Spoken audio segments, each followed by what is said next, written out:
Donc bonsoir à tous. Ce soir, vous êtes assez nombreux à venir rencontrer donc trois personnes qui sont donc complices pour mener un projet, vraiment un projet concernant les transports maritimes du pays de l'Orient. Et c'est un projet novateur. Et c'est dans ce sens-là qu'on a voulu les inviter pour qu'ils nous parlent d'une part des aspects publics et je dirais même politiques, puisque ce sont des choix politiques quand même dans le transport collectif maritime. Et puis pour qu'ils nous fassent part aussi des aspects novateurs de ce type de bateau qui normalement devrait fréquenter la rade de l'Orient de manière généralisée dans quelques années, je pense. Donc pour cela, nous avions invité une élue qui est Madame Le Maguérès, qui est donc responsable vice-présidente à Cap-Lorient et chargée du transport maritime, qui s'excuse, qui a eu un contretemps de dernière minute et qui ne sera pas parmi nous ce soir. Nous avons invité également Monsieur André Douineau, qui lui est directeur des transports et déplacements de Cap-Lorient, donc qui va vous présenter le projet dans ses dimensions publiques et cahier des charges. Et pour les aspects techniques, nous avons invité Monsieur Mathieu Lelièvre, qui est chargé d'affaires chez STX Europe, et Monsieur Frédéric Derieux, qui est directeur commercial STX Europe également. Bien, bonsoir à tous et merci de votre accueil. Je tiens à renouveler les excuses de Madame Le Maguérès qui n'a pas pu venir parmi nous. Mais je vais essayer de vous présenter un petit peu ce que fait Cap-Lorient et comment est-ce qu'on s'est lancé dans cette aventure et pourquoi est-ce que le choix s'est porté sur la société STX au regard des exigences qui étaient les nôtres. Alors, je brosse un petit peu un tableau général parce que je crois que STX avait un projet dans ses cartons de développer un certain type de matériel qu'ils vous décriront bien mieux que je ne saurais le faire. Mais ce projet, il cherchait un endroit où le réaliser. Quant à nous, vous nous connaissez peut-être au travers notre activité Cap-Lorient, donc communauté d'agglomération. On est autorité organisatrice des transports urbains. AOTU dans notre langage. C'est pas très très joli comme terme, mais ce qui nous conduit à être en charge, à avoir la compétence de tous les transports qui touchent à l'intérieur de l'agglomération lorientaise, à l'intérieur de la communauté d'agglo. Alors, tous les transports, c'est vrai que c'est une compétence qui nous est léguée par la loi, mais la loi, elle ignore curieusement le transport maritime. Dans toutes les lois qu'on peut regarder, loi d'orientation sur le transport intérieur, service minimum, etc., transport maritime urbain, en tout cas, n'est jamais décrit. C'est quelque chose... donc, c'est pas une compétence qu'on a de fait, mais qu'on a acquise avec l'histoire, je dirais. Je vais pas refaire tout l'historique des liaisons maritimes de la rade de l'Orient, d'autant que certains d'entre vous connaissent ça bien mieux que moi. Mais depuis les coopératives des années 30 qui ont été reprises par le département dans les années 70, c'était donc jusqu'à une date fort récente le département qui organisait les liaisons maritimes de la rade. Et nous avons commencé, nous, autorité organisatrice urbaine, à prendre cette compétence en 1996 suite à l'adhésion des premières communes qui étaient sur la rive gauche de la rade, à savoir Port-Louis, Riantec et Gavre. Donc on a commencé, mais on a laissé cette compétence au département et on a passé simplement une convention avec eux pour gérer les questions de tarifs et puis un renforcement de services. Puis petit à petit, les communes de la commune de Locmiquélic nous a rejoint l'agglomération, ce qui a conduit à ce que toutes les liaisons de la rade aient une destination à l'intérieur de ce qu'on appelle, nous, le périmètre de transport urbain, à l'intérieur de Cap-Lorient. Et le débat s'est engagé avec le département pour savoir qui devait organiser ces liaisons.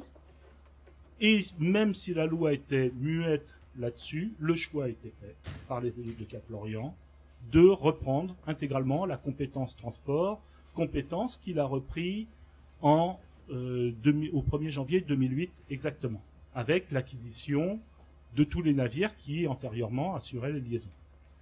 Parmi ces navires, il y en a un qui était fort sympathique, mais qui était un peu âgé, c'était la Sainte-Catherine, qui datait de 1962 et qui aujourd'hui, pour ceux qui empruntent les liaisons de la rade, ont pu voir qu'elle avait disparu du paysage local. Elle avait, après de nombreuses années de bons et loyaux services. Alors, cette reprise de la compétence transport, ça n'a pas été simplement un transfert d'une collectivité départementale à une collectivité chez nous. Ça s'est inclus dans tout un projet de transport et de réseau. C'est-à-dire qu'on a essayé de développer les vedettes, enfin les liaisons Transrad, en s'appuyant sur 3 principes. 1, l'uniformité tarifaire. C'est-à-dire qu'on avait, avec son titre urbain, son abonnement, ou son ticket de bus, la possibilité de prendre les liaisons maritimes.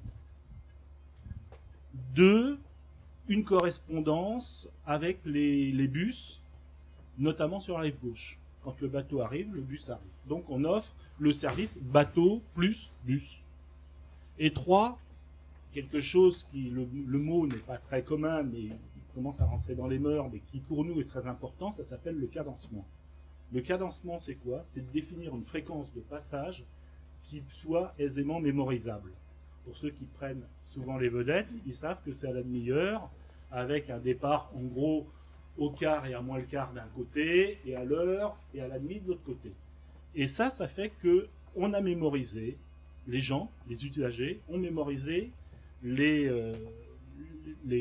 horaires de passage des vedettes, et tout confondu, la somme de ces actions, renforcement de service, uniformité tarifaire, cadencement, liaison avec les bus, a fait que de moins de 350 000 passagers sur l'ensemble des liaisons de la rade en 1995, on a largement dépassé les 750 000 en 2011. C'est-à-dire qu'à une période où, ce que je peux regretter en tant que directeur des transports, on s'aperçoit que les transports collectifs ont du mal, ne sont pas dans des marges de grosse progression. Sur Cap-Lorient, on progresse un petit peu, mais pas tellement. Sur les liaisons maritimes, on a connu de très très fortes progressions. Et on a un taux d'usage des personnes de la rive gauche, notamment des salariés, qui est largement supérieur à tous les taux d'usage qu'on connaît sur non seulement notre transport collectif, mais on est proche de ce qu'on connaît dans les grandes agglomérations avec le métro, avec le tramway, etc.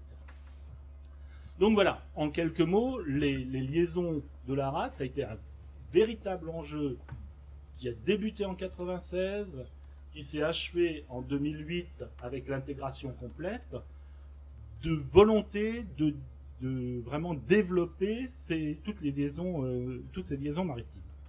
Alors pourquoi je vous raconte tout ça?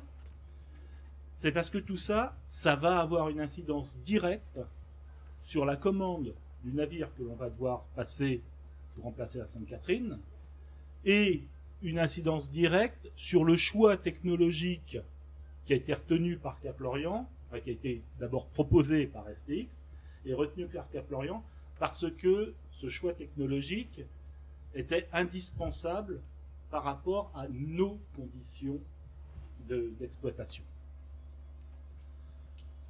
Alors, c'est quoi ce choix technologique? Enfin, pas le choix technologique, mais les conditions d'exploitation. On était comme je vous ai dit, on a un service journalier d'une grande amplitude. On a 14 heures d'amplitude de service. Ça, c'est un élément important. Et on a un cadencement à la demi-heure. C'est-à-dire qu'on fait 28 allers-retours par jour sur les lignes entre l'Orient et la rive gauche. Alors, 28 allers-retours par jour, c'est-à-dire que c'est une exploitation dure. d'exploitation. On fait, pour s'il y a des marins dans la salle qui connaîtront ça bien mieux que moi, je crois que nos navires sont à 4500 heures par an. Donc ce qui est une forte sollicitation pour des services qui ont lieu uniquement en milieu urbain. Donc je tiens à insister sur le fait que le premier élément de notre appel d'offres, bien sûr, on n'avait plus la Sainte-Catherine, on voulait acheter un bateau, le premier élément de l'appel d'offres, c'était quelles sont nos exigences en termes de transport, quelles sont nos exigences en termes de service public. On écrit ça et la solution technique, on la verra après. Il faut d'abord qu'on réponde à des exigences. Alors, ces exigences, rapidement, il y a d'abord ce cadencement qui était, je dirais, la plus grosse contrainte. Après, il y avait la capacité du navire. On a choisi un navire d'une centaine de places assises en salon. Sur l'ensemble de nos courses, on sait qu'on a une course le matin qui fait un peu plus de 100 places. Pour le reste, on est plutôt sur des moyennes sensiblement inférieures à 100 places. Donc on a pris une jauge de 100 places, étant entendu qu'on pourra accueillir jusqu'à 150 passagers, mais avec des passagers debout sur la traversée. C'est tout du moins le sens des dérogations qu'on a demandé à la commission régionale de sécurité. C'est bien ça, monsieur? D'accord.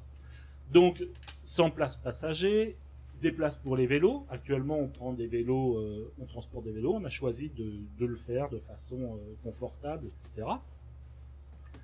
Donc ça, c'était nos exigences d'exploitation habituelles. Et puis, Madame Petit tout à l'heure parlait de l'impulsion politique. Il y a eu une demande nouvelle, qui était une vraie demande, une vraie commande politique, qui était: nous souhaitons que ce navire soit économe en énergie et zéro émission ou tendant vers le zéro émission atmosphérique. Alors ça, c'était une vraie commande nouvelle, parce que des navires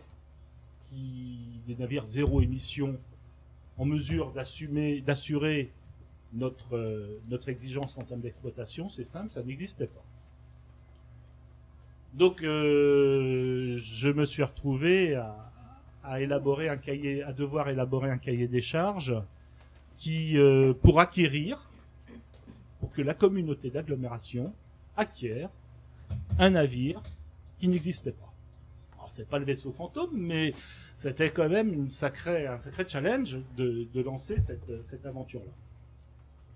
Donc on a bâti le cahier des charges autour de 3 gros critères. Notre capacité à répondre à nos exigences d'exploitation, tendre vers le zéro émission, utiliser clairement l'énergie électrique, voire autre, on a eu d'autres propositions, on pourra en parler, de façon optimale. Puis accessoirement, comme Cap-Lorient gère des deniers publics, il y avait le critère économique, qui fait qui a conduit à éliminer certaines solutions qui avaient les mêmes qualités, ou du moins des qualités équivalentes à celles proposées par STX, mais qui économiquement étaient beaucoup plus compliquées. J'entends par là pile à combustible, on pourra échanger dessus. Donc voilà, d'abord on a pris ces 3 critères, et puis sur cette base-là, on a lancé un cahier des charges très ouvert à l'innovation, sans définir au préalable quelle était la solution technique que nous voulions voir retenue. D'abord parce que j'en étais bien incapable, donc ça simplifiait déjà les affaires, il n'y avait personne, et quand je dis j'en étais incapable, même avec le meilleur assistant, je dirais que la communauté, en s'accompagnant de n'importe quelle assistance à maîtrise d'ouvrage, était incapable de préjuger de la solution technologique qui serait la meilleure. Parce que ça dépendait d'un certain nombre de questions, et je répète, cette notion de contrainte d'exploitation était fondamentale. Et on ne savait pas qui aurait pu y répondre. Donc on est parti sur un appel d'offres extrêmement ouvert, J'en veux pour preuve, c'est qu'on a eu une dizaine d'offres qui allaient depuis le diesel pur et dur, hein, jusqu'à la pile à combustible, en passant par toute la série des bateaux hybrides, hein, des diesels électriques et des hybrides diesel électriques, avec toutes les formes de stockage possibles et imaginables d'énergie électrique. On verra pourquoi c'est celle qui a été proposée par STX qui a été retenue. Donc on est parti sur un appel d'offres très ouvert, qui s'est fait en deux phases. La première phase, ça nous a permis d'analyser toutes les offres qui nous étaient transmises. Ces offres ayant été analysées, on a retenu 4 candidats. Et ces 4 candidats, qui avaient d'ailleurs des solutions technologiques différentes, on est allé jusqu'à la définition complète du produit pour enfin que les élus de Cap-Lorient puissent choisir la solution qu'ils jugeaient optimale. Parmi les 4 candidats, on a été avec des gens y compris qui avaient des solutions un peu moins innovantes. Je pense à certaines formes de diesel électrique, qui étaient des solutions qui étaient très économes comparées à nos bateaux d'aujourd'hui. Pour vous donner une idée, on était à peu près à moins 30% de consommation de gazole, ce qui est quand même assez important. C'était la différence entre la R16 et puis le dernier modèle de je ne sais trop quelle voiture qui sortirait maintenant, qui est plus économe. Donc, c'était des solutions avérées, des gens avec qui on a travaillé, parce que leurs produits étaient très intéressants. Puis on était dans l'incertitude de ce que les solutions les plus innovantes, qu'au bout du bout, on y arrive. Et à être sûr que ça marche, ça on le fera dans 6 mois, et surtout à être sûr que économiquement, on arrive sur quelque chose qui soit viable. Donc vous voyez, c'est ces trois paramètres, et donc à la fin, on a trouvé une solution qui permettait, sur des coûts d'exploitation, alors petite précision, quand on parle de coût du navire, il y avait le coût d'acquisition du navire, mais le coût de possession, enfin, quand on dit le coût de possession, c'est le coût d'acquisition et puis le coût de consommation d'énergie estimé sur une trentaine d'années. Au prix actuel des énergies électriques d'une part, gazole d'autre part. On avait bien une proposition sur l'hydrogène, celle-là, de toute façon, ça nous a aussi conduit à devoir éliminer assez rapidement, puisque aujourd'hui, l'hydrogène, c'est quelque chose qui n'est pas tellement accessible au niveau financier. Donc voilà, on a fait ce choix, on est arrivé, et je vais peut-être laisser la parole à STX, à moins que vous ayez quelques questions sur cet objet préliminaire, qui vont expliquer comment, par quel subterfuge, mais je vous rassure, un subterfuge tout à fait scientifique, ils ont pu répondre à notre exigence. Je répète, l'élément essentiel qui a fait que le choix s'est porté là-dessus, enfin, c'était être capable d'assurer 14 heures d'exploitation avec 28 allers-retours quotidiens, sans recours au gazole. Et ça, c'était les seuls qui ont pu le produire.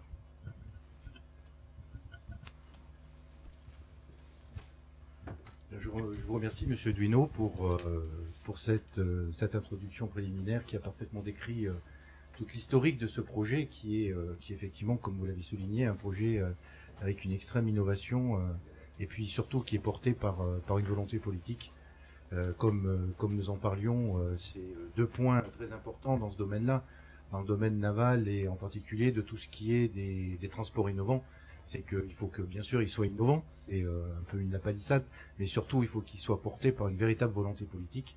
Sinon, on peut avoir tous les produits innovants que l'on veut, si personne ne veut l'acheter et n'est prêt à prendre ce risque et à se lancer, c'est un peu voué à l'échec. Donc, en tant que directeur commercial, je vous rassure, je ne vais pas essayer de vous vendre la totalité des produits.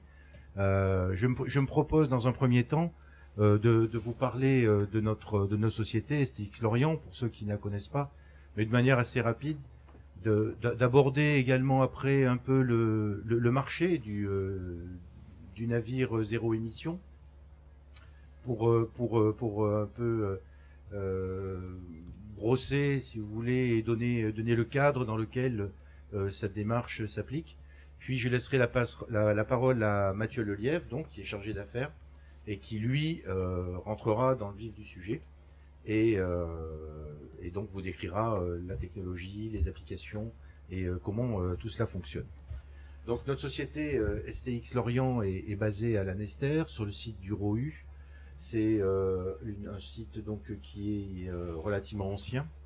Je passe très rapidement sur l'historique. Donc anciennement les chantiers La Perrière, puis par une suite de rachats divers et variés, ça aboutit dans le giron de STX. STX étant un très grand groupe coréen, mais qui pour nous, STX Lorient en fait ne change pas beaucoup, puisque nous sommes une filiale à 100% de STX France qui est à Saint-Nazaire, et STX France est détenue à 33,4% par l'État français. Donc vous voyez, on est vraiment une entreprise française. Notre savoir-faire se décline suivant 3 segments.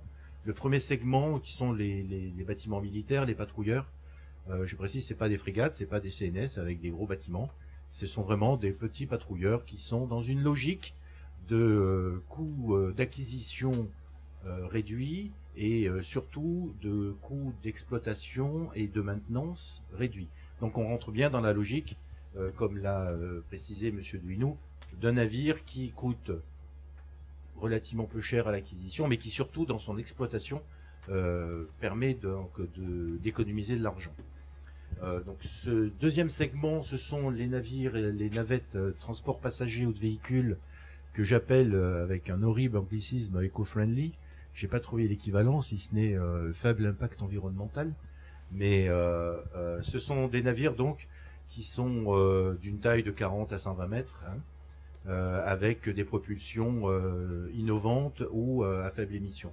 Alors innovantes, Cap Lorient, donc aujourd'hui, navire 100% électrique, zéro émission, mais également ça peut être des solutions avec des batteries, ça peut être des solutions avec un hybride diesel électrique plus batterie, ça peut être également des bâtiments propulsés par du gaz naturel liquéfié, dont on verra quelques exemples.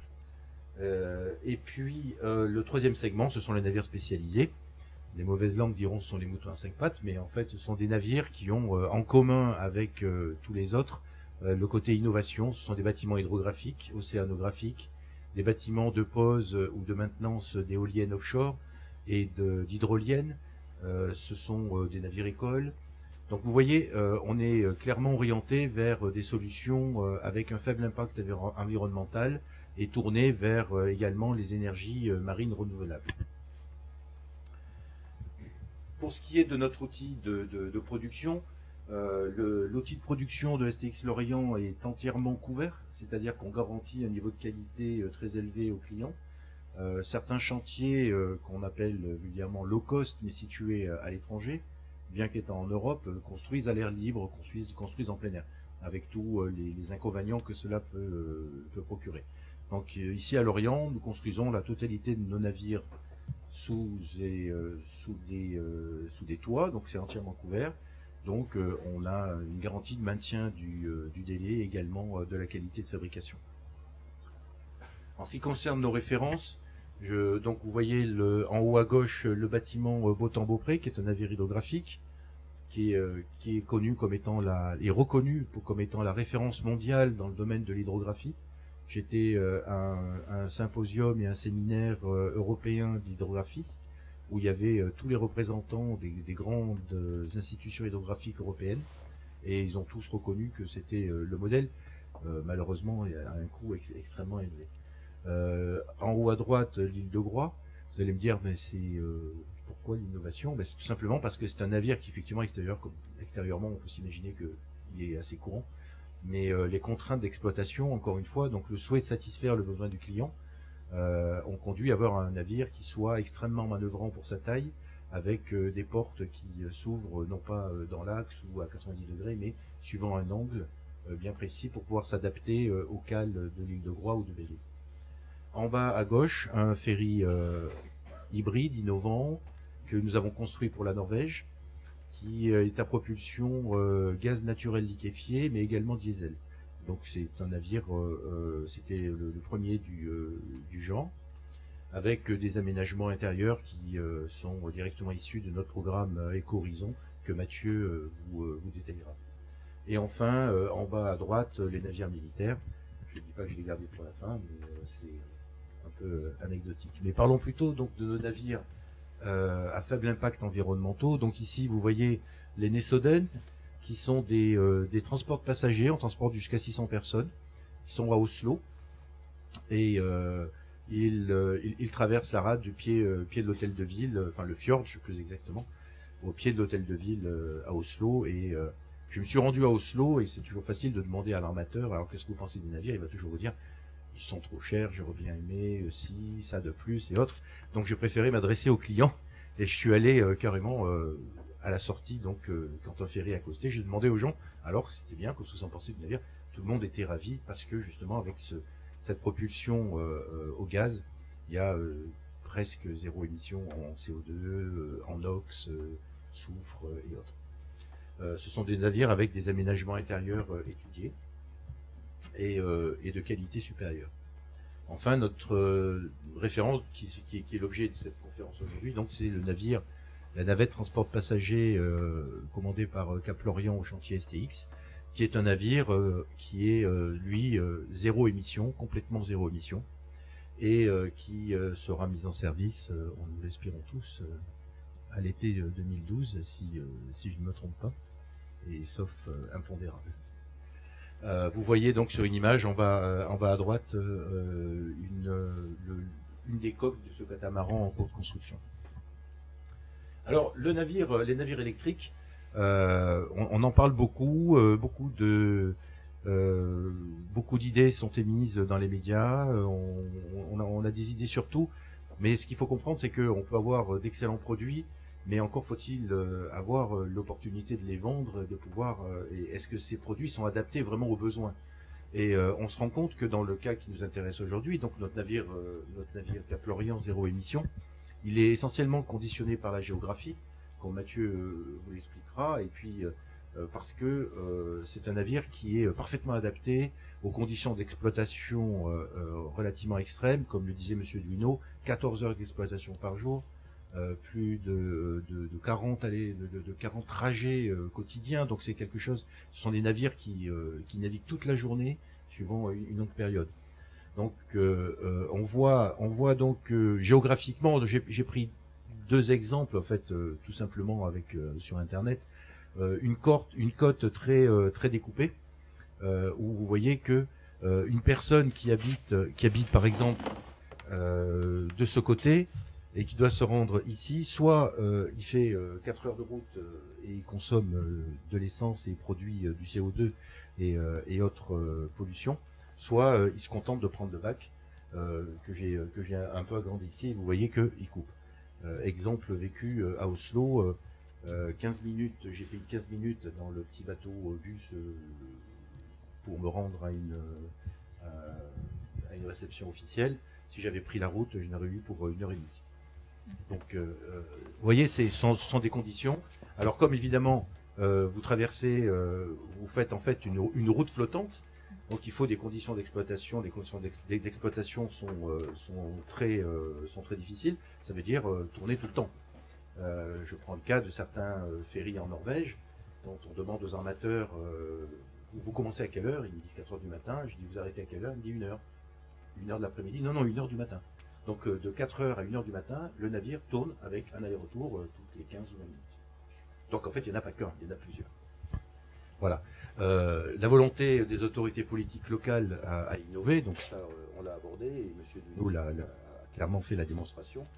Le cycle d'aller-retour quotidien, donc je vous en ai parlé, et la capacité de production électrique, parce que c'est bien, mais en fait ce navire stocke de l'énergie, il faut que l'énergie vienne bien de quelque part. Donc ça nécessite quand même une infrastructure à terre et puis une capacité à produire de l'électricité.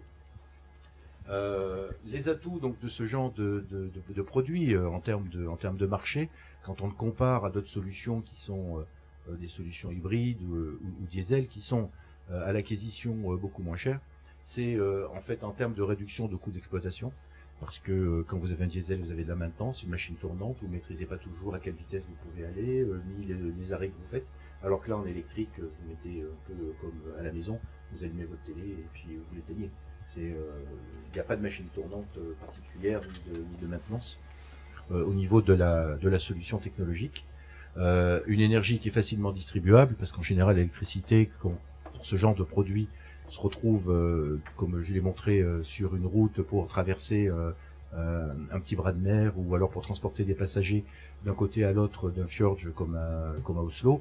On va d'une ville, d'une zone urbaine à une autre zone urbaine, donc l'électricité est disponible.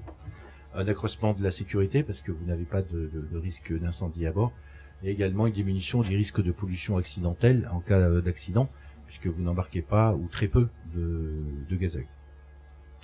Le gasoil embarqué étant uniquement pour des raisons de sécurité et qui nous est demandé par la réglementation internationale, qui demande à ce que le navire soit capable de rejoindre son port base, enfin, tout au moins son port, au cas où la propulsion principale viendrait à tomber en panne. Donc tout ça, ça conduit à une réduction de l'impact environnemental dans les zones urbaines.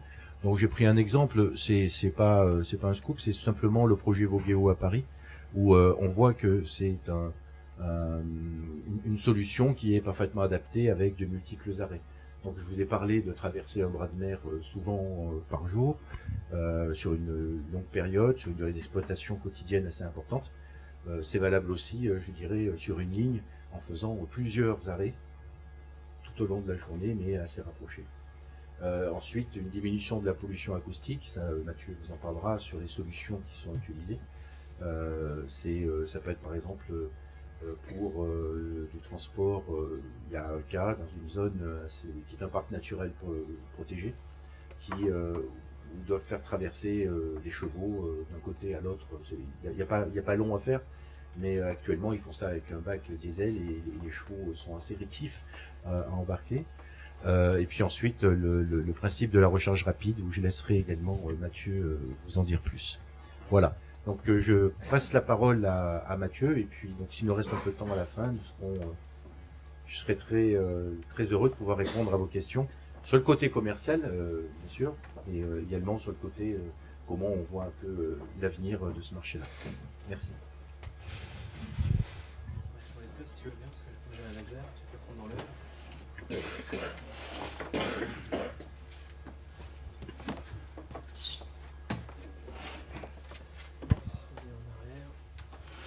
Bonsoir. Je vais vous parler un petit peu du programme Écohorizon, parce qu'en fait le sujet de ce soir s'inscrit dans un programme plus vaste de recherche et développement sur les solutions de demain, qui s'appelle Écohorizon. C'est le programme que STX France mène depuis Saint-Nazaire et aussi à Lorient. Donc en fait, c'est dans l'autre sens. Pour revenir un petit peu en arrière, et notamment sur le passé prestigieux des chantiers de Saint-Nazaire, on s'aperçoit que de tout temps, son histoire a été jalonnée de petites et grandes innovations et aussi de grandes réalisations. Donc là, on a mis vraiment qu'un tout petit panel des différentes réalisations qui ont été faites tant à Saint-Nazaire qu'à Lorient. Sur Lorient, on en reconnaît au moins deux. Navire grande vitesse, qui à l'époque était une sacrée innovation. Bon, entre-temps, elles ont subi le problème d'augmentation des matières premières, notamment l'énergie, et puis donc Frédéric en a parlé, des navires à propulsion LNG, gaz naturel, assez récent, 2009. Donc à Saint-Nazaire, il y a eu le Mediatic Queen Mary 2, qui était en soi pas forcément très innovant, parce qu'en fait toutes les innovations ont été faites sur les navires antérieurs, mais enfin bon, c'était vraiment un produit phare. Il y a toute une série de méthaniers, donc ça c'est les derniers en date, qui étaient innovantes du fait de leur propulsion aussi, avec des moteurs à gaz naturel, et aussi par la technologie d'isolation, mais les autres technologies d'isolation avaient également été mises en œuvre à Saint-Nazaire auparavant. Et puis sur d'autres paquebots, alors il y a eu des tas d'innovations qui sont pas forcément visibles, surtout de l'extérieur, mais qui concernent notamment la propulsion. On a été les premiers à embarquer des cycles combinés, on a été les premiers à utiliser des moteurs à common rail, etc., etc. Donc voilà, on a une longue histoire d'innovation à Saint-Nazaire. Alors qu'est-ce qui qu'est-ce qui pousse le programme Éco-Horizon?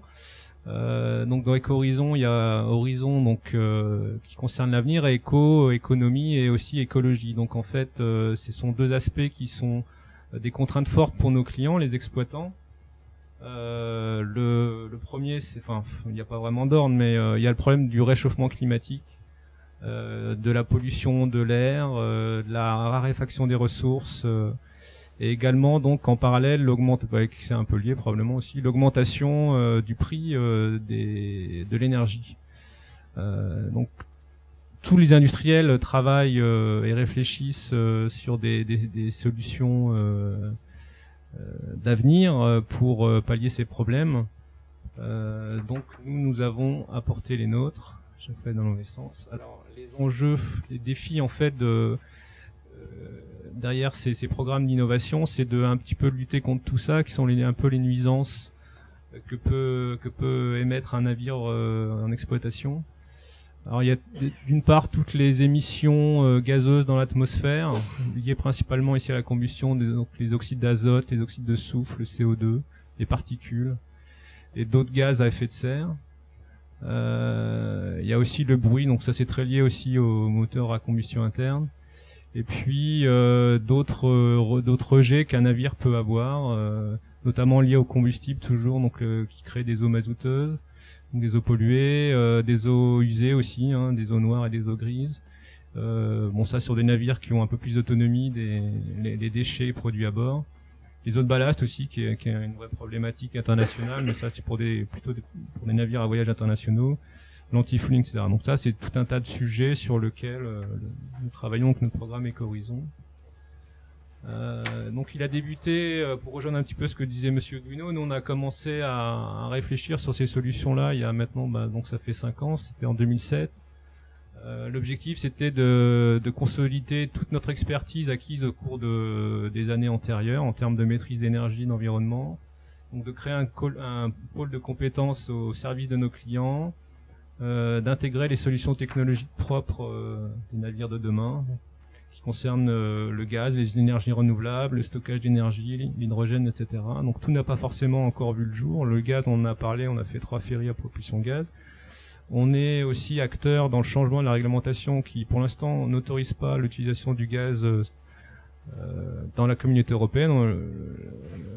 La Norvège ayant ses propres règlements, ils le font depuis 2000, mais il y a un peu plus d'inertie en Europe et on contribue à permettre l'utilisation du LNG, enfin du GNL en français, en France d'ici quelques années.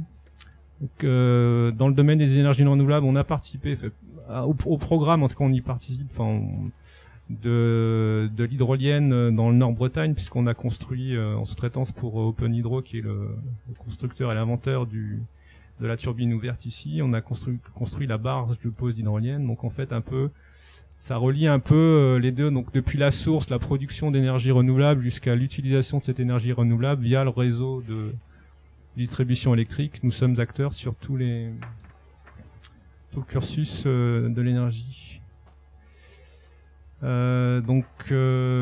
Nos références, donc pour l'instant, c'est des ferries à propulsion gaz naturel. Donc nous maîtrisons cette technologie, nous sommes prêts à la réutiliser dès que possible. Et donc nous avons aussi commencé à axer nos efforts sur les navettes et ferries toutes électriques. Donc la technologie. Donc l'objectif, c'était de développer un navire zéro émission. Dans la continuité des ferries à faible émission que nous avions préalablement réalisé. Là, le gap était encore plus grand parce qu'on visait le zéro émission. Donc plusieurs façons de le faire. Donc sur le mode tout électrique en utilisant des batteries, soit en rechargeant via le réseau terrestre, soit éventuellement par du solaire, ou alors de l'hybride. Donc évidemment, nous nous sommes questionnés sur la faisabilité technique, la viabilité économique, les alternatives possibles et le marché, puisque sans marché, on ne fait rien. Donc en fait, du point de vue, un petit résumé de l'approche technico-économique, notamment sur l'énergie, puisque c'est un peu au cœur du sujet. On a distingué l'énergie produite à bord de l'énergie produite à terre. qui ne sont pas produites au même prix, puisque par exemple pour des groupes diesel qui ont pour l'instant le système de référence, l'énergie produite à bord coûte à peu près 18 centimes d'euros par kilowattheure. Sur une base actuelle, ça c'est très récent, ça date de la semaine dernière, à peu près 73 centimes d'euros du litre de gasoil, avec un rendement de 0,4. Alors tout le problème est dans le rendement, puisque sur une machine à combustion interne, on a une réaction donc exothermique, c'est-à-dire des pertes qui sont un peu, qui sont incontournables. Donc la combustion d'énergie fossile, c'est bien quand ça produit c'est bien pour le chauffage parce que ça produit de la chaleur. Donc les rendements de chaudière sont bons, sont équivalents. C'est-à-dire qu'on arrive à des coûts équivalents à l'énergie électrique. Donc on le voit chez nous au niveau domestique, au niveau du chauffage, c'est à peu près compétitif. Par contre, dès qu'il s'agit de produire de l'électricité, le gasoil devient beaucoup moins compétitif. Donc on a regardé aussi les autres possibilités de produire l'électricité pour le bord à base de piles à combustible, d'éolien et de photovoltaïque. Voilà, et on a comparé tout ça donc aux solutions avec stockage d'énergie à bord, d'énergie produite à terre, donc dans des centrales beaucoup plus adaptées avec un bien meilleur rendement. Et elle m'a par contre se posé la problématique du stockage, donc soit sous forme de batterie avec des technologies assez bien maîtrisées maintenant, plomb, nickel, cadmium, nickel, métal hydrure, et aussi les nouvelles technologies comme le lithium-ion qui seront probablement incontournables dans l'avenir, ou alors la solution des condensateurs. Donc on s'est vite heurté aux limites des solutions existantes avec batterie. Donc les batteries sont pas des solutions récentes, puisque les sous-marins en embarquent depuis très longtemps, plutôt des batteries plomb. Le raisonnement est valable pour toutes les batteries, quelle que soit leur technologie. Un temps de recharge plutôt long, jusqu'à 12 heures. Une durée de vie limitée en nombre de cycles, c'est-à-dire en nombre d'années d'exploitation, à peu près 3 ans maximum. Une problématique de recyclage avec un impact environnemental. Et puis donc on s'est aperçu que c'était pas viable en tout électrique pour des fréquences élevées ou des vitesses de service élevées. Donc on a recherché une solution à l'inverse, offrant un temps de recharge court, un nombre de cycles très élevé et économiquement viable. Donc pour ça, on a fait l'analogie avec les réseaux de transport terrestre où en fait sur des services de navettes comme ça entre deux rives, donc soit dans une rade, soit entre les rives d'un fleuve ou d'autres applications.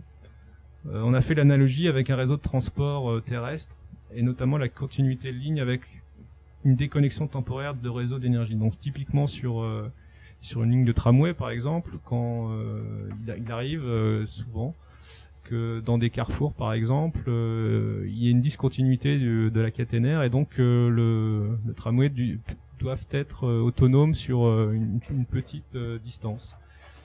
Et donc il y a déjà des solutions utilisées et mises en œuvre comme ça dans le terrestre, et on s'est intéressé à cette technologie pour savoir si on pouvait faire la même chose sur l'eau. Donc en fait c'est vraiment une rupture de technologie pour le transport flottant, puisque le concept c'est de n'embarquer que l'énergie nécessaire à un trajet ou un aller-retour et de recharger à chaque reconnexion au réseau d'énergie. Donc le réseau d'énergie est sur les quais, sur les rives, d'un côté ou de l'autre, voilà. Et donc ça nous a amené au développement du navire électrique à supercapacité.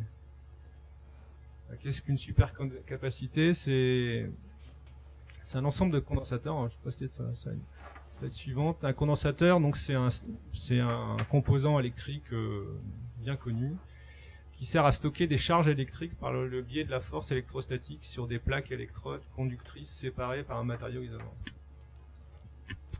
Donc les avantages du condensateur, c'est que les charges électriques restent à la surface de l'électrode, donc on évite les phénomènes lents et l'usure liée aux réactions chimiques en profondeur propres aux batteries. Les décharges et les charges sont quasi instantanées, sans dommage pour les matériaux.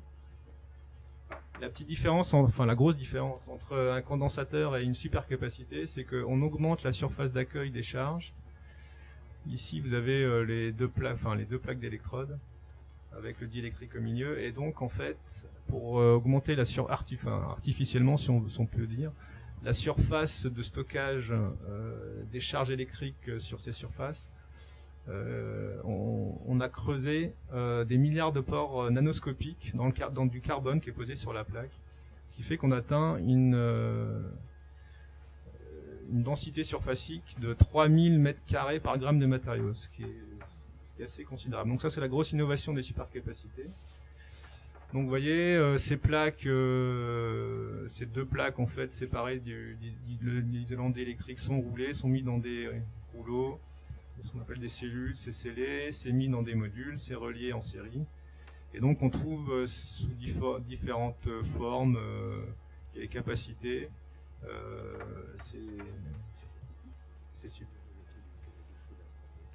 Oui, voilà, on va dire peut-être pas celle-là, mais celle-là, c'est la taille d'une canette de soda, effectivement. Donc c'est une technologie qui est très répandue dans le ferroviaire, déjà depuis plus d'une dizaine d'années.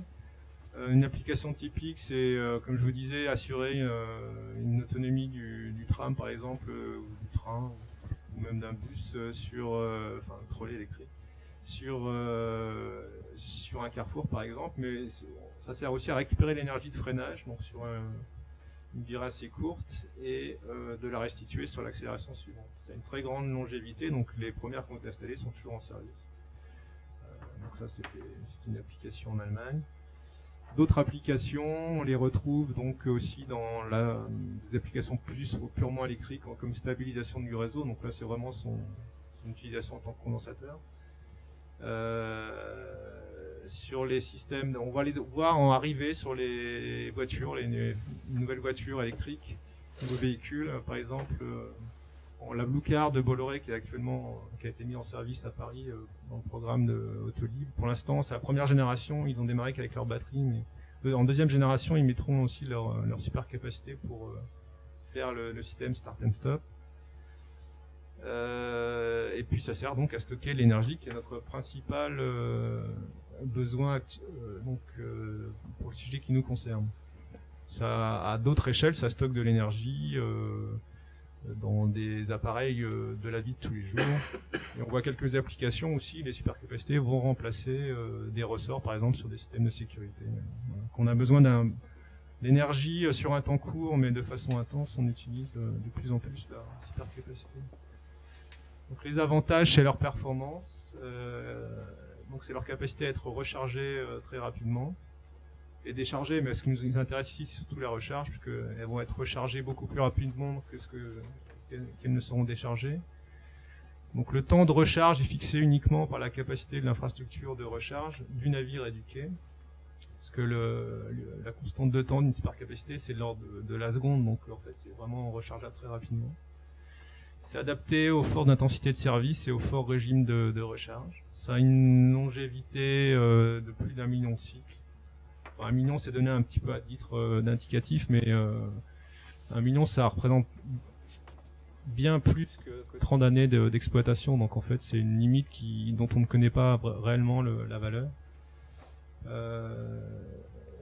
Et ça a surtout un très bon rendement en charge et décharge, donc un rendement de 95 à 98%, ce qui est quand même intéressant, c'est-à-dire qu'elles chauffent très peu, elles ont une très faible résistance série, contrairement à des batteries classiques qui ont un rendement moyen, 70 à 90%, et des moteurs à combustion, type diesel, qui ont encore un moins bon rendement. Un autre avantage majeur pour la sécurité, et notamment navigation, c'est la parfaite connaissance du taux de charge, donc de l'autonomie du navire, puisque en fait, une supercapacité, comme un condensateur, c'est comme on peut faire l'analogie avec un ballon d'air comprimé, qui se gonfle et qui se dégonfle en fonction du besoin. Voilà, donc en fonction de la tension qu'on a aux bornes, et qu'on sait mesurer très facilement, qu'on a aux bornes de la supercapacité, on sait exactement combien d'autonomie il nous reste. Contrairement à une batterie qui a un petit pic de tension au moment de la recharge, mais qui en décharge, vous savez qu'au tout dernier moment, quand elle est déchargée, vous le voyez sur vos téléphones ou d'autres applications comme ça, c'est difficile. Le management de l'énergie et l'état de santé de la batterie est très difficile. Donc c'est une technologie qui n'est pas encore très mûre sur la batterie, même si c'est amené à s'améliorer. Sur ce graphe, on voit à peu près comment se positionnent les supercapacités par rapport aux autres éléments de stockage. Donc vous avez les groupes des batteries ici, les condensateurs classiques ici, et les supercapacités qui sont donc un petit peu au milieu. Donc entre la meilleure des batteries, la lithium-ion, et la supercapacité, on a une différence de densité d'énergie de 1 pour 20 à peu près. Ce qui fait que au-delà de... Quand vous savez diviser le temps d'utilisation d'un navire par 20, vous savez que vous devenez compétitif avec des supercapacités. Donc c'est pour ça que sur l'appel d'offres de Cap-Lorient, on a répondu avec la technologie supercapacité parce qu'il y a 28 allers-retours par jour, donc 56 traversées.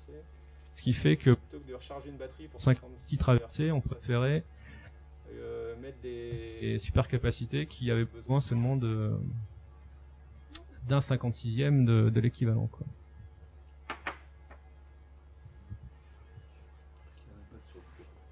Ouais, il n'y en a pas que sur le poids, ouais. Bah, densité d'énergie, hein, c'est des watt-heures, donc capacité de stockage par kilo par kilo.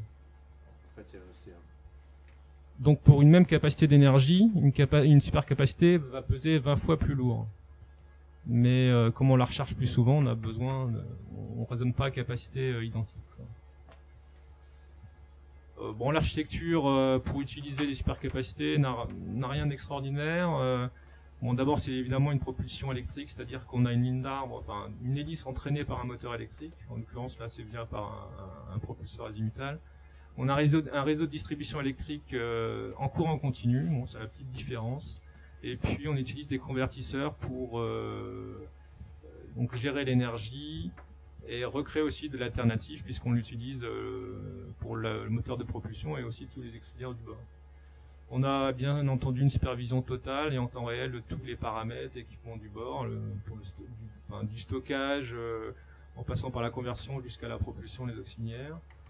On a une interface homme-machine simple et intuitive, donc malgré la, on va dire, sophistication du système, on aura une interface, une exploitation simple. Et on a une connaissance à tout moment de l'autonomie. Donc c'était l'avantage de la supercapacité, c'est qu'on sait exactement ce qui reste et on sait quand on doit démarrer en cas de besoin le groupe auxiliaire pour suppléer de façon tout à fait transparente. Voilà, c'était un peu le cadre de la technologie qu'on développe pour toute taille de navire. Et donc effectivement notre première application c'était l'appel d'offres de Cap-Lorient pour le nouveau navire Transrad. Donc au niveau de l'architecture, alors ce qu'on a voulu montrer ici, c'est qu'en fait on n'a pas sacrifié aux autres aspects marins et de confort du navire. On a réussi à mettre en œuvre, à intégrer la technologie sans impacter les autres aspects traditionnels, classiques. Donc en propulsion, on a une propulsion donc tout électrique pour le service Transrad. Donc un stockage par supercapacité, une redondance totale entre les deux flotteurs pour la sécurité. On a des groupes optionnels pour la polyvalence du navire. On est sur des dimensions identiques au navire actuel, 22 mètres de long, 7 mètres de large, qui fait que l'exploitation, notamment quasi exclusivement dans les ports de plaisance, ne posera pas plus de problèmes, voire moins. Le navire peut accueillir donc 150 personnes, dont 123 assises, hein, le complément debout pour les périodes de pointe, à une vitesse maximum autorisée en rade de 10 nœuds, et un navire qui est conforme aux dernières lois sur le handicap et les personnes à mobilité réduite, donc avec des rampes d'accès qui s'adaptent au cale, au quai, des accès à tous les espaces publics pour les personnes à mobilité réduite, des places réservées pour ces personnes et aussi un WC accessible pour tout le monde.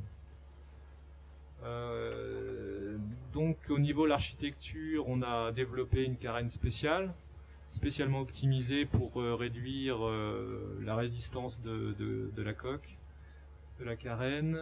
On a travaillé évidemment sur la répartition de poids puisqu'il a fallu intégrer les 6 tonnes de supercapacité, les placer judicieusement et tout en laissant la place aux autres systèmes pour qu'ils trouvent leur place à l'intérieur du navire. Donc ça, c'était l'intégration de tous les équipements. Au niveau de l'énergie, donc bien sûr la chasse aux pertes a été prépondérante. Donc on installe des propulseurs à haut rendement qui sont aussi des propulseurs innovants, avec les meilleurs rendements du marché, même des nouvelles références dans le domaine. De l'éclairage basse consommation, l'utilisation des calories de la mer pour chauffer le navire, donc à travers et le climatiser, à travers une pompe à chaleur, utilisation de panneaux solaires pour récupérer, c'est pour récupérer toute l'énergie qui était possible, donc via le soleil, via la mer, etc. Et aussi, on utilise du refroidissement liquide pour éviter les pertes de ventilation. C'est un navire qui est confortable parce que il est stable du fait de sa double carène, il est anti-dérive du fait de son enfoncement assez important, il est à 1,50 m de tirant d'eau, mais en même temps il sera très manœuvrant grâce à ses propulseurs qui sont omnidirectionnels et aussi qui ont une grande réactivité parce qu'ils ont des aimants permanents. Le navire est donc ventilé, chauffé, climatisé, il possède un WC. Les bruits, vibrations et sillages sont bien sûr réduits, sillage du fait de la forme des carènes, bruit et vibrations du fait qu'il n'y a pas de moteur thermique. On a aussi donc travaillé sur l'ergonomie et la visibilité du poste de pilotage avec une visibilité 360 degrés du pilote, avec une très bonne vue sur l'avant, sur les plages, la plage avant, sur les rampes d'accès. Et il y a également beaucoup d'informations disponibles à bord sous forme de panneaux électroniques, notamment sur l'aspect innovation du navire. Juste pour vous montrer, donc là, parce que là on voit, cette photo-là est plus récente puisqu'on voit maintenant les deux flotteurs. En fait, c'était pour vous montrer. Donc, on a fait des essais au bassin pour valider l'optimisation numérique de la carène. Donc, vous voyez que des essais à la réalité, on n'a pas changé. Hein. On retrouve vraiment des carènes très affinées que vous retrouverez aussi sur la maquette ici. Des étraves très fines pour bien fendre la mer. Donc c'est un programme, c'est même une affaire à valeur ajoutée très intéressante socialement, économiquement, puisque Monsieur Dwino vous l'a présenté, c'est un projet avant tout local, c'est une technologie régionale puisque le chantier l'anestérien et le fournisseur d'énergie est sur Quimper, le fournisseur des supercapacités, les partenaires sont français, on a réussi à faire un bateau vraiment fabriqué en France, qui répond aux normes, puisque plus de 90% du navire est d'origine française. Peut-être les 10 derniers pourcents correspondent à vraiment des équipements qu'on n'a pas pu trouver en France, pas pu acheter en France, qui se faisaient pas. Et en fait, tout ce concept correspond à un marché international parce qu'une demande vraiment internationale, notamment en Europe, notamment dans les pays nordiques. Voilà.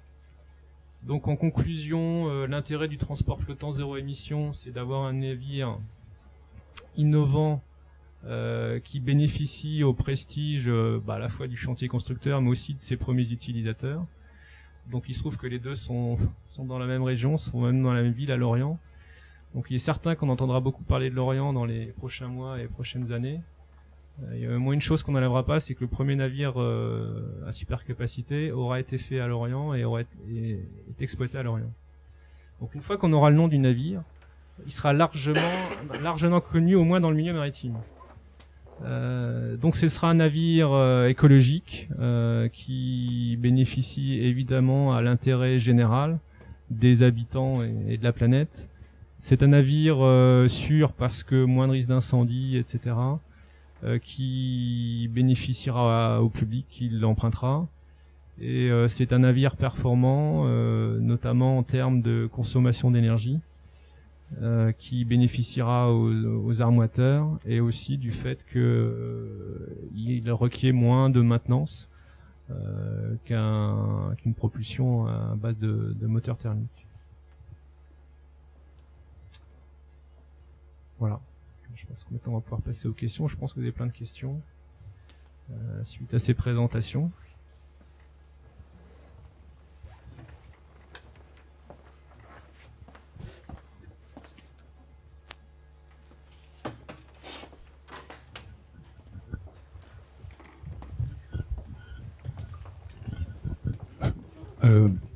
Attendez, il y a une question que je voudrais poser à Monsieur Douineau. Dans votre étude préliminaire, dans l'établissement du cahier des charges, vous nous parlez des 3 critères, mais il y a une question que je me pose, et sans doute vous voulez poser, c'est le problème des lignes. Ce bateau est unique, et en fait il y a plusieurs lignes. Et il y a une différence vraisemblablement entre la ligne, si on peut imaginer qu'on établisse une ligne entre Gavre et le quai des Indes, c'est pas la même chose que de continuer à faire la ligne entre Sainte-Catherine et le quai des Indes. Donc, qu'est-ce qu'il en est de ce problème? Ça marche là? Oui, dans l'appel d'offres, clairement, on avait édicté les conditions de navigation, longueur, temps de navigation, etc., de toutes les lignes existantes. Il fallait bien qu'on parle de quelque chose. Donc, c'est bien nos lignes existantes sur lesquelles l'étude a été faite. Le navire répond en 0 émission sur toutes les lignes existantes, sauf, effectivement, les lignes, la ligne dominicale ou les lignes estivales qui rejoignent, qui pourraient répondre à condition de multiplier le nombre de points de recharge. Voilà, pour l'instant, on est parti là-dessus. Le jour où on veut aller jusqu'à Gavre avec ce bateau, c'est tout à fait possible, pas en 0 émission. On le sait, sauf à faire tous les... Alors après, il faudrait faire un plan de ligne un peu plus particulier avec les recharges nécessaires au fur et à mesure, ce qui n'interdit pas de penser qu'un jour, c'est le premier des navires qu'on remplace. Hein. J'ai bien, on a remplacé la Sainte-Catherine. STX me regarde là avec l'espoir que je vais faire des effets d'annonce sur de nouveaux bâtiments, mais non, pour l'instant on achève celui-là. Puis c'est des technologies qui vont s'améliorer, qui vont peut-être que demain on aura des solutions 0 émission pour aller jusqu'à Gavre. Mais voilà, pour l'instant c'est vrai, hein, on s'est bien appuyé sur nos lignes. Donc sur quelle ligne il sera mis en service? Il peut aller sur tous. Honnêtement, aujourd'hui, on envisage principalement de le mettre sur la ligne qui accueille plus de 50% de notre charge, c'est la ligne numéro 10. C'est pour ça qu'on est en train d'équiper Penmanet. Parce que l'essentiel aujourd'hui, sur les plus de 750 000 voyages annuels, on en a de mémoire, je vois Pierre Perrand qui est le directeur de la CTRL, je crois que c'est 360 000 de mémoire qui est sur la ligne 10. Donc... un peu naturellement, on a tendance à privilégier cette ligne-là. Maintenant, c'est pas exhaustif. On pourra peut-être naviguer sur d'autres lignes. Pour l'instant, pas forcément intégralement 0 émission. Le port de Sainte-Catherine, non, pour l'instant. Bah, c'est une ligne sur laquelle on a moins aussi de fréquentation aujourd'hui. Oui. Et ça, le bateau est en aluminium? Oui, alors, merci de votre question parce que ça me permet de rebondir sur quelque chose sur lequel j'avais pas suffisamment insisté peut-être tout à l'heure. Le critère environnemental, j'ai beaucoup parlé de l'atmosphère, mais il y avait le critère recyclabilité qui était un critère important qu'on introduit dans tous nos appels d'offres aujourd'hui, hein, même quand on achète des autobus, on a des critères de recyclabilité qu'on exige de la part des constructeurs. Et effectivement, parmi les choses qui nous intéressaient beaucoup, on n'avait rien exigé en termes de matériaux de coque. C'était très exigeant sur le niveau sur la qualité de la propulsion. J'étais pas suffisamment au fait de savoir si un matériau composite n'aurait pas, par exemple, pesé moins lourd. Il y a eu d'autres candidats qui ont fait ce choix-là, de vie-poids, et donc partis sur du composite. De fait, l'aluminium est recyclable, aisément. Et de fait, les supercapacités qui sont essentiellement conçues en aluminium sont recyclables également. Beaucoup plus, en tout cas, que tous les systèmes à batterie qui, évidemment, ont des solutions. Je vais tous vous faire rire, mais comme c'est un bateau écologique côté water, s'il vous plaît. Nous ne rejetons pas à la mer. Bravo. Non, non, on est sur un label Clean Ship, Clean Ship, qui nous interdit de rejeter à la mer. Donc on a des fosses au gris, au noir, ça c'est le langage, avec pompage. Donc je vous rassure, c'est plus le genre de choses qu'on fait maintenant. Aussi, on ne pourra pas être dehors comme les autres bateaux, tout sera fermé. Non, non, vous pouvez regarder la maquette. Tout à l'heure, je vous annonçais 100 places, 100 places assises, et Mathieu en parlait de 123. On avait raison tous les deux. Moi, c'était 100 places assises en salon. Les 20 et quelques places, enfin bon, on n'est pas d'unité près, sont des places extérieures en pont avant et pont arrière. Pardon. Des questions sur le bateau, si vous permettez. Alors, premièrement, pourquoi une étrave inversée? Elle est droite. Elle n'est pas vraiment inversée. Elle est juste droite. Bon, c'est une tendance un peu design. C'est vrai que, bon, à 10 nœuds, la différence se fait moins. C'est sûr que l'étrave traditionnelle est plus performante. Après, on a la limitation de taille. Souvent, c'est ça on voulait faire le plus long, le plus large possible pour tout en restant dans les dimensions des navires actuels et surtout inférieur à 24 mètres. Alors, on aurait pu peut-être là, il fait un peu plus de 22 mètres là, donc on était plus très loin des 24 mètres. Qui au-delà desquels l'argumentation change. Donc voilà. Et votre fameux condensateur super capacité là, quelle sera sa taille? Alors il y a 128 modules à bord. Chaque module fait à peu près 50 litres. Donc il fait à peu près 60 cm par 40 cm par 20 cm de haut. Voilà. Donc c'est une grosse boîte. À peu près comme ça. Et sous quelle tension vous allez travailler alors? Au total, ça fait à peu près 6 mètres cubes, puisqu'en fait, globalement, c'est à peu près la densité de l'eau. Vous avez un module de 50 litres fait à peu près 50 kg, ce qui fait que comme on a 6 tonnes de supercapacité, c'est comme si on avait 6 tonnes d'eau. Voilà. Et vous demandiez... Là, attention, voilà. Une tension basse, puisque moins de 500 volts. Voilà. Donc on est dans le domaine basse tension. Alors, moi j'ai deux questions. La première concerne l'amarrage du bateau. Bon, actuellement ils ont un amarrage archaïque. Je pense que sur la côte atlantique on est les seuls à avoir un amarrage de ce type, qui consomme beaucoup d'énergie d'ailleurs, puisque vous vouliez économiser 30% d'énergie. Je pense que vous pourriez déjà économiser 10 à 15% rien qu'à l'arrêt. Donc le type d'amarrage. Et la deuxième, et j'ai pas bien compris, c'est un peu plus technique. Vous avez la charge là qui décroît linéairement. Quid de la tension et comment se fait la régulation des moteurs? Ouais, en fait, on redresse. Bah, en fait, le bus, je commence par votre deuxième question. C'est grâce aux technologies récentes ou pas si récentes que ça, des convertisseurs d'électronique de puissance. En fait, le bus à courant continu est maintenu en tension et régulé en tension. Et en fait, les convertisseurs de puissance qui fonctionnent dans les deux sens, soit qui chargent, soit qui déchargent les supercapacités, savent réélever la tension. Avec des systèmes AIGBT, ça se fait depuis quelques années. Donc c'est assez utilisé dans d'autres applications industrielles. Et donc en fait, on n'a pas développé l'électronique à proprement parler. On utilise des briques technologiques déjà existantes. On travaille avec un partenaire qui a une longue expérience dans ce domaine. Et donc il y a pas d'innovation à proprement parler dans ce domaine, si ce n'est au niveau du contrôle commande, enfin de la gestion, du pilotage en fait de ces convertisseurs. Pour répondre à la première question sur l'amarrage, alors il n'est pas prévu de changer, malheureusement non.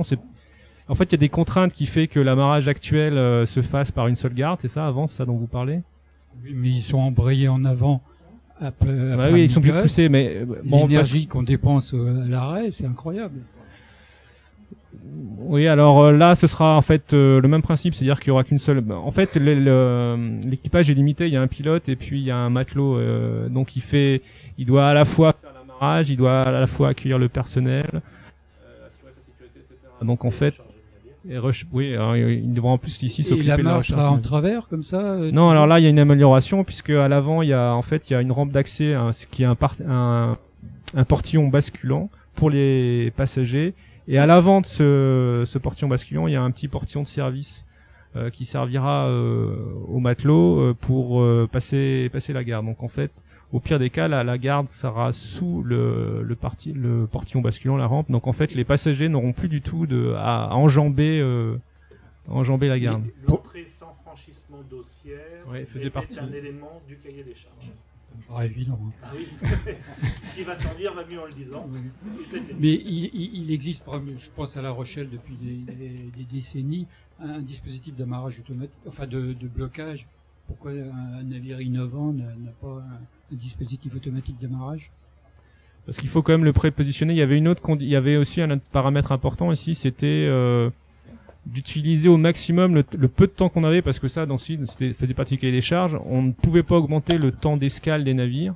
Donc le temps d'escale minimum étant 4 minutes. On a conçu les installations pour qu'elles soient rechargées en 4 minutes. Et donc on voulait pas perdre 10 secondes de plus l'amarrage actuel a au moins un avantage qui est très rapide. Et donc on peut tout de suite consacrer du temps à la recharge. Et pendant qu'on recharge, on alimente aussi le navire. Donc en fait, ça n'a pas d'impact sur le dimensionnement du stockage à bord, puisque l'énergie utilisée par la propulsion lors de la recharge vient de la Terre. Justement, une question sur le volume de cette énergie. La propulsion du bateau, combien de kilowatts? La durée de traversée, ça fait combien de kilowattheures? La durée de charge à l'accostage, vous divisez l'un par l'autre et vous avez la puissance à fournir pendant le temps de charge. Elle doit être très élevée. Ouais, elle est de l'ordre de 250 kW.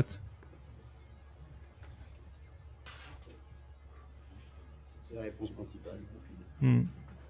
Ouais, effectivement, on fait le ratio entre un temps de traversée qui est de l'ordre de 8-10 minutes suivant la ligne, un temps de recharge qui est 4, donc on peut avoir 2 à 3 fois plus de puissance en recharge qu'en décharge. Ouais. Juste une toute petite précision, pas dans les puissances, ça c'est moins ma partie, mais toujours dans l'interface exploitation solution technique de réponse. On a beaucoup discuté avec STX de savoir, parce que évidemment aujourd'hui on navigue à 10 nœuds, 3 nœuds dans l'avant-port et 10 nœuds. À 10 nœuds on consomme beaucoup plus qu'à 9 nœuds. C'est un peu exponentiel la consommation.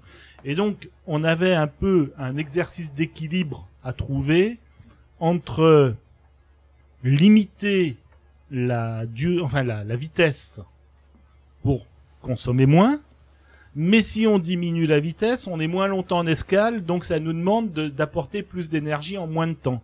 Donc il y avait une espèce d'équation à deux inconnus à trouver pour essayer d'optimiser le jeu entre le temps de traversée et le temps d'escale. Et je crois qu'on est plutôt parti sur 9 nœuds de mémoire, 8 nœuds, 5, 9 nœuds, ce qui augmentera la durée de traversée de quelques secondes, voire une minute, ce qui est pas sensible sur une durée comme ça, mais qui nous permet de conserver néanmoins. Et à titre d'exemple, on a été jusqu'à réfléchir, finalement on n'a pas besoin de passer par là, mais à raccourcir, parce qu'en fait on ne rechargera que sur Penmané, à raccourcir le temps d'escale au Quai des Indes pour l'accroître sensiblement à Penmané si on avait eu besoin de récupérer une ou deux minutes de stockage, de chargement.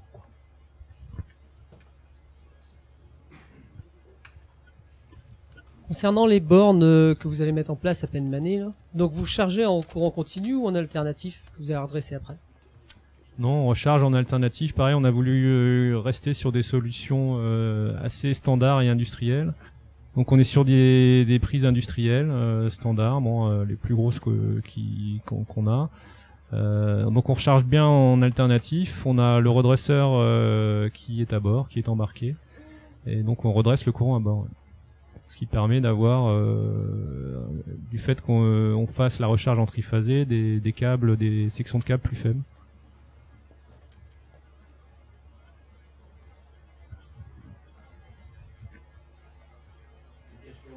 De Candide, d'ordre général.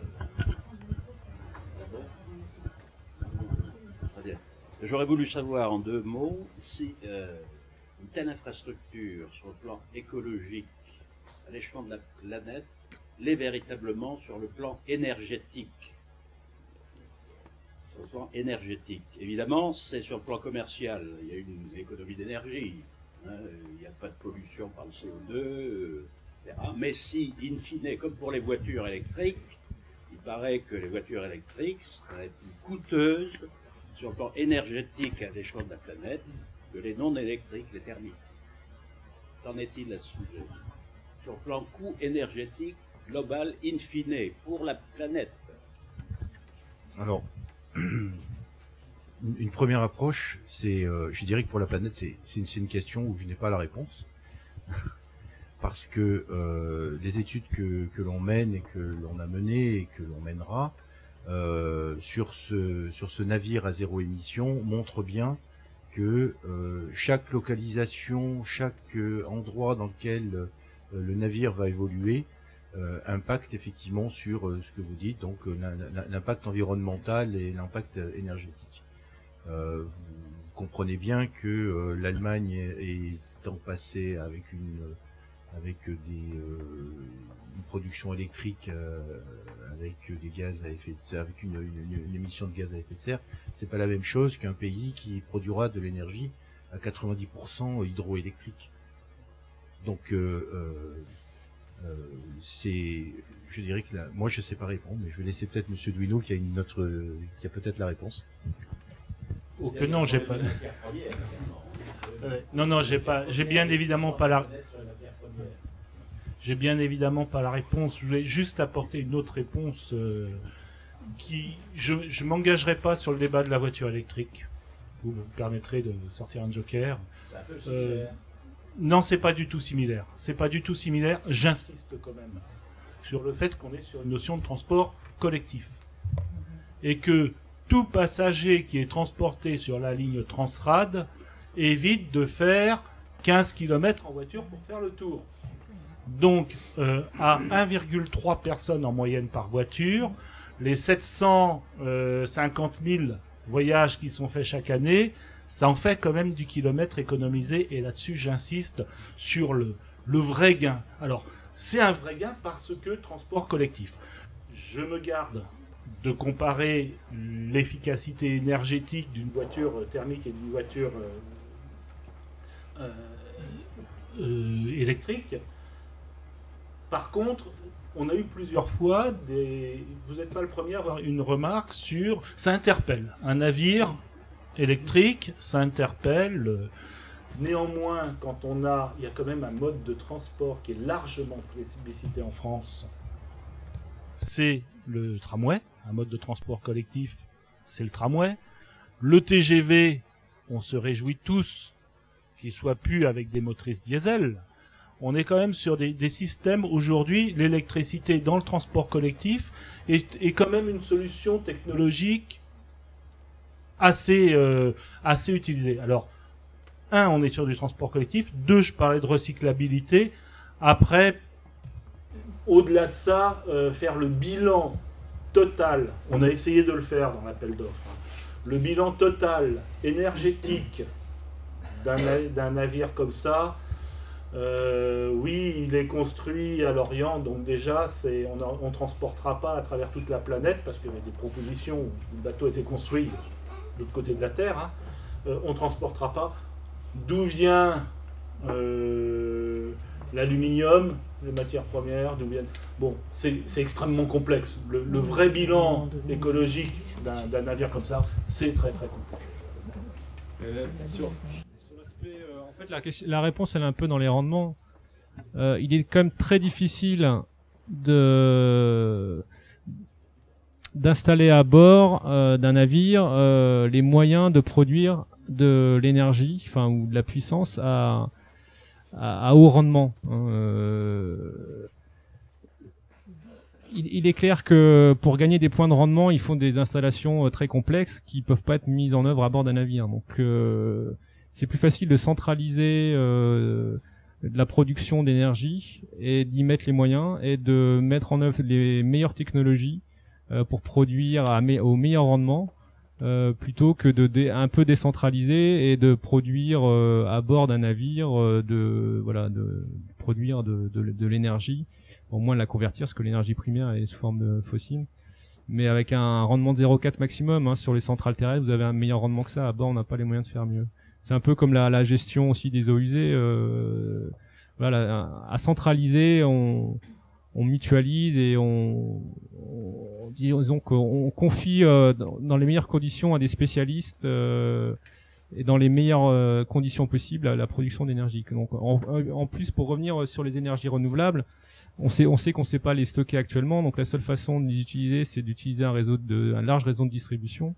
Donc, l'énergie propre qui sera produite bientôt, je l'espère, en Bretagne via les éoliennes et les hydroliennes, c'est la seule façon de l'utiliser ici à Lorient, c'est d'utiliser via le réseau électrique. Je voudrais vous poser une question sur le panneau solaire. Compte tenu de la puissance nécessaire pour ce nouveau bateau, ça me semble un peu léger ces panneaux. Je vois pas à quoi ils servent. Compte tenu, c'est pour faire joli ou quoi? Alors je vous confirme que la navette n'est pas à propulsion solaire. Non, je m'en doute, mais Elles servent à récupérer. On a quand même, on a 25 mètres carrés de surface à exploiter. On les exploite avec des panneaux de 130 watts. Hein. On a 24 panneaux, donc on va produire de l'électricité solaire. On va utiliser, donc c'est de l'électricité basse tension. Hein. Enfin, on en met 2 en série. On a du 24 volts. On a un réseau 24 volts à bord qui utilise beaucoup d'équipements en radionavigation notamment. Ça va soulager le stockage d'énergie. Et on va réellement utiliser le oui, donc il faut bien comprendre la philosophie du navire, comme l'a montré Mathieu. C'est un navire qui est économe en énergie. Donc l'énergie embarquée, donc l'énergie stockée, va être optimisée au maximum. Donc tout ce qui peut être récupéré à moindre coût, comme par exemple l'énergie dont parlait Mathieu, qui va destiner via les panneaux solaires à alimenter des appareils de navigation, c'est toujours de l'énergie que vous n'avez pas à prendre sur les supercapacités. Donc si vous n'avez pas à le prendre sur les supercapacités, vous avez moins de supercapacités à bord, ça pèse moins lourd, et votre bateau a besoin de moins de puissance, vous consommez moins, et donc par là même, vous avez une économie significative en termes d'énergie. C'est comme tout ce qu'on met à bord. Par exemple, des ampoules, vous allez me dire, pourquoi mettre des ampoules basse consommation chez vous? Parce que quand vous allumez le micro-ondes, ben oui, mais non. En fait, c'est pas une grande rivière, c'est un ensemble de petits ruisseaux qui font les grandes rivières. Oui, et juste pour rajouter, les panneaux solaires, on en a également sur nos bus. Et je vous confirme également que les bus ne fonctionnent pas au solaire. Mais néanmoins, par la simple optimisation des batteries, le simple fait, parce que effectivement on a beaucoup de matériel embarqué alors là on est sur de l'énergie électrique complètement, sur les bus on est sur le thermique, mais on a des girouettes, on a tout un tas de matériel de communication du bus avec le dépôt, etc. C'est très consommateur d'énergie, c'est indispensable, et on a un problème, par exemple en hiver, si au moment de la régulation, temps de battement, le temps sur lequel le bus est arrêté à la fin de son service, entre 2 services, si le conducteur coupe son moteur, il redémarre pas. Parce que ça consomme trop. Et puis même tout en roulant, on a des alternateurs qui vont consommer de l'énergie thermique pour recharger les batteries. Le simple fait de mettre des panneaux solaires sur les bus, ça nous permet d'arrêter les bus autant de battements, ça nous permet d'économiser sur sur les alternateurs, etc. Et je rejoins ce que vient de dire mon voisin sur le fait que effectivement tout s'additionne. Il n'y a pas de petits profits, quoi. Je suis d'accord. On sait tous ici aujourd'hui que les panneaux photovoltaïques sont de facture relativement récente et encore des rendements qui sont pas exceptionnels sur l'Air Impulse. Il faut la taille d'un Airbus pour transporter son propre pilote. D'accord. Néanmoins, c'est des technologies qui vont gagner, qui vont s'améliorer. Les panneaux d'aujourd'hui sont mieux que ceux d'il y a 10 ans, et dans 10 ans, peut-être qu'on aura des panneaux qui auront des rendements supérieurs. Voilà, si on attend d'être parfait, je crois qu'on tournerait encore au charbon, quoi.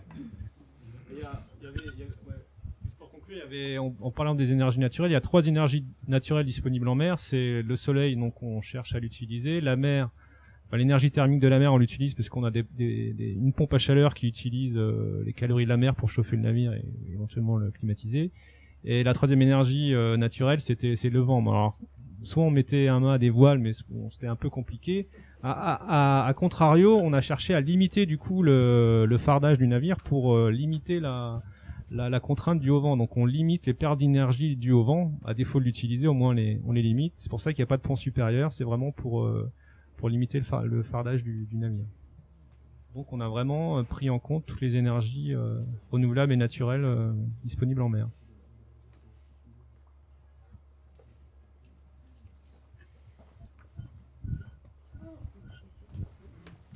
Oui, monsieur là, bonsoir. On remarque bien que c'est une vitrine technologique et bon, on peut s'en féliciter. En plus, ça se fait dans la région. Il y a aussi une volonté d'éco-attitude. Est-ce qu'on peut espérer que ce type de technologie sera applicable au transport urbain, puisque ce serait quelque part un petit peu la continuité? Ouais, juste sur la technologie de la supercapacité en particulier. Il y a ce facteur de 1 pour 20, quoi. Ça devient intéressant si on recharge souvent, quoi. 20 fois plus qu'une batterie, globalement, quoi. Donc c'est valable sur des trajets courts et réguliers, puisqu'il faut des bornes de recharge disponibles. Donc là, c'est une très bonne application. C'est sur un service de navette qui traverse et puis qui va toujours au même embarcadère, au même endroit. Sur un véhicule personnel, c'est évidemment pas applicable. Sur un réseau de transport en commun, je sais pas, monsieur Duino, s'il y a des lignes où ça pourrait s'appliquer. Alors, c'est vrai que l'énergie électrique est beaucoup utilisée dans le tramway aujourd'hui sur des véhicules autonomes, c'est-à-dire qui n'auraient pas de fil de contact. C'est vraiment sur des petites distances. Hein. Nous, on a besoin de longues lignes. J'insiste néanmoins sur le fait que nous, on est toujours, on a un peu on prend parfois pour des brontosaures parce qu'on défend le diesel.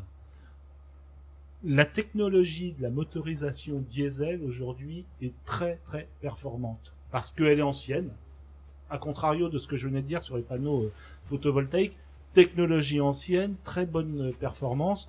Aujourd'hui, avec les normes européennes qui sont les EEV, les dernières normes en date, on est sur l'équivalent des émissions gaz naturel. On parlait tout à l'heure de soufre, on n'en a plus, parce qu'on a du gazole désulfuré. On parlait des NOx, des oxydes d'azote. On est au même niveau que les émissions de gaz naturel. Les particules, on a quasiment même plus besoin de mettre de filtre. Et les gaz à effet de serre, on est aussi très très bas. Donc voilà, on est sur des technologies sur les bus qui sont très efficaces. En plus, je vais faire un petit clin d'œil à la CTRL. Il y a eu un vrai travail de conduit au niveau de l'entreprise, de la CTRL, sur le suivi de nos véhicules. Il y a quelques années, on a acheté 8 bus. On a monté 2 chaînes cinématiques différentes. On s'est aperçu que selon la chaîne cinématique, le même véhicule, simplement avec une boîte de vitesse différente, il faisait plus ou moins 2 litres au 100. Donc on choisit après nos montages de chaînes cinématiques en fonction de notre connaissance. On a la chance d'avoir un réseau qui est pas trop perturbé au niveau des côtes, etc. Tout ça pour vous dire qu'aujourd'hui, pour des raisons de travail interne à l'entreprise, d'éco-conduite aussi, fait des plans de formation, de réseau qui est plutôt satisfaisant. C'est vrai qu'on roule plutôt pas mal dans l'Orient, on n'a pas trop d'embouteillage. On doit être le réseau de France qui consommons le moins au 100. Moi, j'ai pris mes fonctions à la direction des transports il y a 15 ans. On me disait qu'un articulé, ça tournait, un standard, c'était 45 litres au 100. Les dernières générations, on est à 32 litres au 100. 32 litres au 100, c'est quand même des performances énergétiques qui font que, effectivement, bon, on rêverait tous du tramway, mais après, c'est un autre débat. Et je vais pas me lancer dans le débat du Triskel 2 ce soir. peux poser une petite question technique. C'est seulement pour savoir quelles sont les périodicités sur lesquelles vous êtes projeté pour les arrêts techniques. S'il y a vraiment un gros changement par rapport aux propulsions traditionnelles. C'est plus de la responsabilité de l'exploitant qu'Aulus Maritime actuellement. Il n'est pas prévu de changer la périodicité d'arrêt des navires, donc un arrêt technique par an. Alors c'est vrai qu'il s'y fera peut-être pas grand-chose, ils sont plus rapides, au moins ça aura cet intérêt. Mais bon, faire un check-up complet tous les ans, c'est jamais inutile. Bon, la peinture devrait aussi durer plus longtemps, donc c'est sûr qu'il y aura pas d'entretien à faire sur un moteur, puisque voilà, donc un contrôle d'air rapide. Ça fait jamais de mal de sortir un navire pour vérifier ses propulseurs, ses carènes, sa quille, etc. Sa structure, mais ça va être beaucoup plus rapide. Ouais, moi je rajoute une chose, donc pour Cap-Lorient, mais pour un autre projet sur lequel nous travaillons, à base d'un navire zéro émission, donc on a fait des analyses, et même si la périodicité, effectivement, comme disait Mathieu, est liée à l'exploitant, donc l'exploitant est aussi sur une base de un arrêt par an, c'est en fait le coût de maintenance qui est extrêmement réduit. Ça va être le coût des pièces de rechange, parce que vous avez beaucoup moins de pièces de rechange. Et surtout, ce qui a été déterminant, c'est vous savez exactement quand vous devez vous arrêter. Vous n'avez pas, comme avec une propulsion beaucoup plus classique, des périodes d'arrêt, je dirais, accidentelles, parce que vous avez subi des contraintes qui font que votre moteur, au lieu de tourner à son régime normal, il a dû tourner à un régime légèrement inférieur, il s'est un peu encrassé, et donc vous êtes obligé d'avancer la période de maintenance. Enfin, tous ceux qui connaissent un peu les moteurs marines savent que c'est un peu délicat. Donc il faut raisonner également vraiment en coût d'exploitation, et donc l'exploitant généralement souhaite évidemment arrêter son bateau le moins souvent possible, parce que un armateur doit rentabiliser son investissement et surtout satisfaire le besoin de ses clients, c'est-à-dire maintenir son service. Et donc, moins le bateau s'arrête, mieux c'est. Mais là, l'intérêt, c'est qu'effectivement, les arrêts sont plus rapides et coûtent nettement moins cher pour l'exploitant.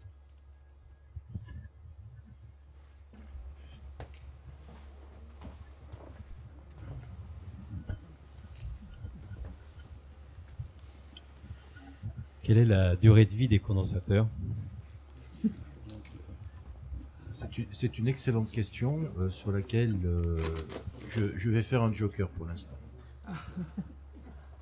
Non, il y a des données qui sont relativement confidentielles et qu'on ne peut pas donner comme ça.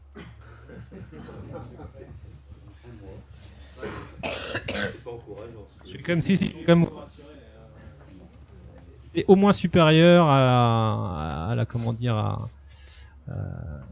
ouais, non, batterie, bon, on sait que c'est 3 ans, les batteries, il n'y a pas de problème, mais je veux dire, la technologie a une dizaine d'années, pour l'instant, il n'y a aucune super capacité remplacée. En fait, c'est vraiment un vieillissement lié à l'âge et pas du tout à l'utilisation. Donc c'est très difficile à simuler, même si les grands fabricants comme notamment Batscap ici, a des tas de très bons bancs d'essai où ils simulent dans des atmosphères diverses et variées des vieillissements. Ils savent pas dire au-delà de 20 ans, 25 ans. Après, c'est plus du domaine du produit lui-même, c'est du domaine des vibrations, c'est du domaine vraiment du vieillissement lié à l'âge, quoi. C'est plus des phénomènes qui peuvent se reproduire en laboratoire, vous voyez. Et on sait que pour l'instant, on a dépassé 15 ans et que les simulations disent 25 ans, quoi.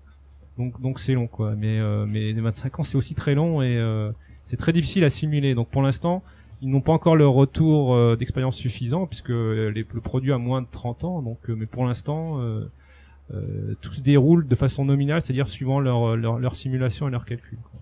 Donc, pour l'instant, les prévisions sont bonnes. Est-ce qu'au niveau des batteries de secours concernant la radio et puis le démarrage du groupe de secours, vous êtes resté avec des batteries normales ou vous avez pu passer sur vos supercondensateurs? C'est une bonne question. Ouais, mais on est toujours sur des batteries, donc effectivement, il y a des batteries à bord pour la radio, pour le secours et pour le démarrage des groupes, qui sont des batteries classiques au gel, mais effectivement, on n'est pas sur des supercapacités. Alors, les supercapacités vont trouver de plus en plus d'applications à bord de navires où on a besoin de beaucoup d'énergie dans peu de temps, et aussi de pouvoir la récupérer. Typiquement sur des treuils de mise à l'eau et de récupération, qui demandent beaucoup d'énergie. Alors plutôt que d'avoir une centrale hydraulique souvent, et puis donc derrière un groupe électrogène qui sont dimensionnés spécialement pour ça, eh bien, puisqu'on a besoin sur un temps très court, par exemple, on récupère quand le treuil dévire l'énergie, on le réutilise pour remonter l'engin. Donc, ça aura typiquement ce genre d'application. Pour l'instant, sur les systèmes très réglementaires, type batterie de secours et batterie de démarrage de groupe, en plus, c'est vraiment pas des grosses capacités. On reste sur la batterie classique. Parce que même pour vos super capacités, vous parlez en ampère-heure. On parle en kilowattheure. Et le prix alors de revient par rapport à une batterie normale, c'est deux fois plus ou moins? On n'a pas comparé à la batterie normale. Enfin, ça dépend ce qu'on appelle batterie normale. On sait que la batterie plomb, même nickel, est pas du tout applicable sur cette taille de navire. En fait, il y a des navires déjà qui sont propulsés avec des batteries, mais de beaucoup plus petite taille et puissance. Donc là, on a quand même franchi un gap de puissance important. On est quand même sur vraiment du navire maritime. On n'est plus sur du portuaire. Donc c'est différent. Et la batterie nickel montre ses limites. Donc vraiment la batterie du futur, c'est la lithium-ion. Ça, y a aucun doute là-dessus. En revanche, c'est très compliqué puisque il y a des tas de problématiques. La batterie peut pas être déchargée complètement. La batterie émet des gaz explosifs, etc. Donc il y a beaucoup d'aspects à voir et à traiter qui sont en cours de développement. La technologie est pas encore mûre. La batterie lithium-ion est chère aussi actuellement. Alors tout dépend après des volumes. Il faut savoir que tout ça c'est tiré par le transport terrestre, notamment l'automobile, y compris la supercapacité. Le fabricant Batescap qu'on utilise ici, il a lancé ses programmes de R&D sur la base de sollicitations de fabricants automobiles. Les batteries pareil. Alors ils fabriquent leurs propres batteries pour eux et ils espèrent la commercialiser. Mais c'est vraiment le secteur qui tire la recherche dans tous les domaines, dans les laboratoires, etc. Donc, et la supercapacité est un produit qui continue aussi à évoluer en même temps que la batterie, quoi. Donc voilà. Alors, faut savoir quand même pour l'aspect économique, l'utilisation de l'énergie électrique, et notamment on a vu la différence entre le kilowattheure électrique acheté à terre et kilowattheure d'énergie produite à bord, qui est plus du double en fait. C'est vrai qu'on n'a pas abordé le sujet, mais il est, malgré l'innovation, mais le caractère très innovant du navire, c'est un produit compétitif, c'est-à-dire qu'il sera amorti au moins, avant sur sa durée de vie. C'est pas un produit, et encore sur les hypothèses actuelles de différence de coût du gasoil actuel, et on sait que la courbe a plutôt tendance à s'envoler. Donc, alors là, l'énergie électrique s'alignera, mais l'écart grandira quand même entre les deux. Donc, plus les années passeront et plus ce sera avantageux d'avoir un navire électrique, quoi. Juste sur l'aspect économique, batterie, supercapacité, on était bien au courant puisque on avait une réponse en face. Alors, je vais pas dévoiler les prix pour le navire STX, vous le connaissez, mais bon. Allez, on va dire que c'était 30% de plus, quoi, un tiers en plus de coûts, ou enfin, 50. Bon.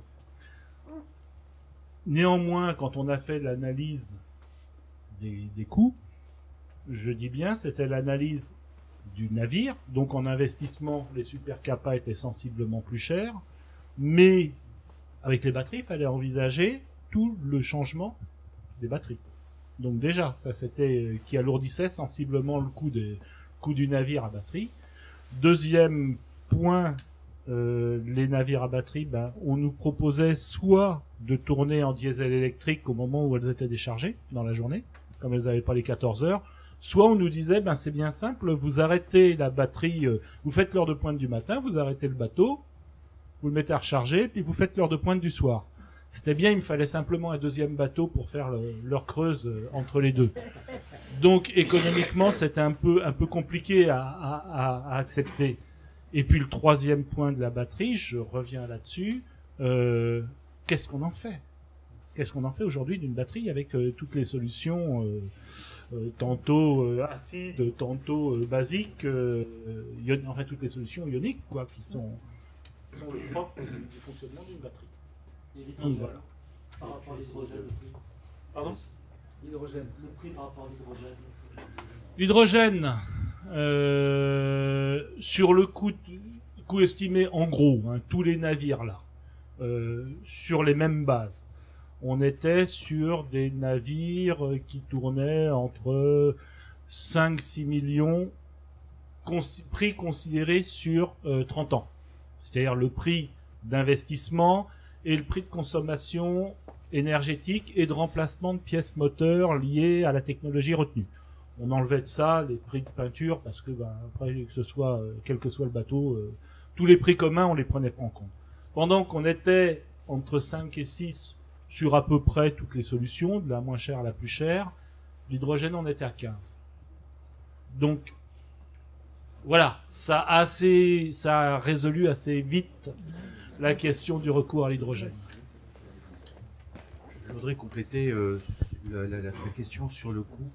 Donc on a fait une étude à partir sur un pays qui était producteur de gaz, donc qui a, on va dire, qui est aussi un produit écologiquement intéressant. Producteur de gaz, donc le gaz a un prix extrêmement faible. On a comparé 4 solutions, le diesel, la batterie, la supercapa et le gaz. Je réponds également à la question, peut-être que monsieur j'ai un peu fait peur, mais en fait on s'est rendu compte donc sur la durée d'exploitation de la ligne qui était de 10 ans pour ce pays-là, on était en dessous du coût sur les 10 ans pour le gaz. Pour la batterie on était nettement en dessous parce que concernant la durée de vie des supercapacités on était au-dessus des 10 ans, donc c'est-à-dire que l'armateur avait son bateau qui était toujours fonctionnel, il n'avait pas eu besoin de faire un arrêt technique long pour changer toutes ses batteries. Et par rapport au diesel, donc avec la courbe estimée de coût du diesel sur la période, on était 3 fois entre 2 et 3 fois moins cher avec de l'électrique. Donc la durée de vie, je vous rassure, est supérieure à 10 ans. Mais sinon, est-ce que les mécaniciens à bord auront une formation particulière pour exploiter ce bateau? Alors vous avez au diesel, non, ils n'ont jamais vu ça. Vous avez 2 types de formations qui sont prodiguées sur nos bateaux. En particulier sur les bâtiments, sur les navires innovants. La première, c'est la formation technique sur le matériel lui-même. Hein. Donc ce que je parlais des mécaniciens, donc de ceux qui vont faire de la maintenance. Non, les mécaniciens à bord, c'est un patron et un mécanicien. Ouais. Et la deuxième formation, j'y viens, c'est la formation en termes d'exploitation. Donc chaque bâtiment innovant, chaque navire innovant, pardon, a une formation spécifique à. Le rôle va pas juste. Oui, c'est ça. C'est celui qui a l'habitude de prendre du diesel, ton coup il se retrouve face à l'électrique. Tout à fait, c'est prévu. Parmi l'assistance que l'on a eue à Cap-Lorient, il y avait, Pierre Perrand vient de partir, mais on avait l'assistance de Keolis Maritime, qui, depuis le début, nous a accompagnés, continue à nous accompagner sur la construction du navire, etc. Il va y avoir prochainement une visite du chantier avec les personnels de Keolis Maritime. C'est-à-dire que on sait bien, votre question est légitime, parce que un projet innovant, faut qu'il soit accepté par les gens qui vont avoir à l'utiliser. Et c'est quelque chose, on a tenu avec Keolis Maritime à ce que systématiquement le personnel navigant ait l'information juste avant le public. C'est-à-dire qu'il n'y a jamais une information qui est sortie dans la presse un matin sans que la veille au soir il y ait eu un coup de fil pour que les personnels soient informés. Parce que je crois que c'est important que les gens que ça devienne leur produit, leur bébé, et effectivement au-delà des formations, il y a une association des personnels à une technologie qui fait un peu peur, hein. C'est normal, on passe d'un seul coup à un autre produit. Et puis Je reviens sur l'interface. Nous, on fait en sorte que l'interface soit très simple. Donc, en fait, le mécanicien, avec son brevet de mécanicien actuel, est tout à fait en mesure d'exploiter le navire. Ensuite, c'est plus en cas de panne, forcément, qu'il va se retrouver en difficulté. Bon, il faut savoir qu'il est pas seul. D'une part, nous, le chantier est à côté, et puis d'autre part, l'installateur électricien qu'on utilise pour l'électricité générale est une entreprise lorientaise, et eux-mêmes sont formés et ont la carte du fabricant du système de propulsion, de gestion d'énergie. Donc en fait, ils sont vraiment bien entourés, quoi. Au-delà de la formation initiale, on sera présent à leur côté tout au long de l'exploitation du navire. C'est l'avantage d'être à côté, quoi. Et effectivement, ils recevront une formation tout à fait adaptée au navire. Une question sur les peintures et l'anti-fouling utilisées. Est-ce qu'il y a des avancées écologiques On regarde de très près peinture au silicone. C'est ce qui est prévu toujours actuellement. On n'a pas encore discuté ces techniques dont on pourra discuter. La peinture se fera qu'au mois de mai, fin mai, début juin. Alors Saint-Nazaire, notre chantier de Saint-Nazaire est très au fait de ces produits. Ils ont été le premier chantier à mettre un revêtement en anti-fouling au silicone sur le paquebot de croisière. Il y a 5-6 ans, donc ils ont commencé à avoir un retour d'expérience. On va bien en discuter avec eux, on va peser le pour et le contre. Voilà. Alors bon, le navire fait dineux. Alors c'est vrai que les revêtements auto-nettoyants à dineux, on touche un peu la limite. Donc on va bien discuter entre nous pour savoir si ça a vraiment un réel intérêt de le faire. En tout cas, au niveau impact environnemental, ce sont des produits. Enfin, certains ont des certifications clean ship, c'est-à-dire que les organismes de classification attestent ce produit comme étant un produit non dangereux pour l'environnement, quoi. Il y a des systèmes aussi à ultrasons qui permettent aussi, je parle au conditionnel, qui fonctionneraient maintenant sur les coques alu. Pour le nettoyage de la coque ? Oui. Ouais, alors c'est vrai que évidemment le fouling, donc la salissure de la coque et des hélices est un paramètre important. D'abord qu'on a pris en compte au niveau du dimensionnement du stockage d'énergie, c'est-à-dire qu'on a pris en compte ce vieillissement entre guillemets, ce salissement de la carène et des hélices. Donc on saura y faire face. On sait qu'une fois par an, aussi un autre intérêt de l'arrêt technique, c'est de nettoyer tout ça. On n'a pas été plus avant sur les systèmes nettoyage non conventionnels. Effectivement, c'est un sujet qui mérite d'être regardé de façon un peu parallèle, ouais. Ouais, si ça marche, c'est bien. Ouais. Je remercie messieurs Dwino, Le Lièvre et Derieux.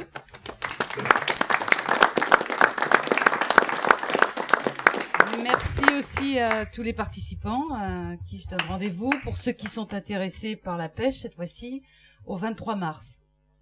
Voilà, puisque nous parlerons de la nouvelle politique commune de la pêche. Bonsoir.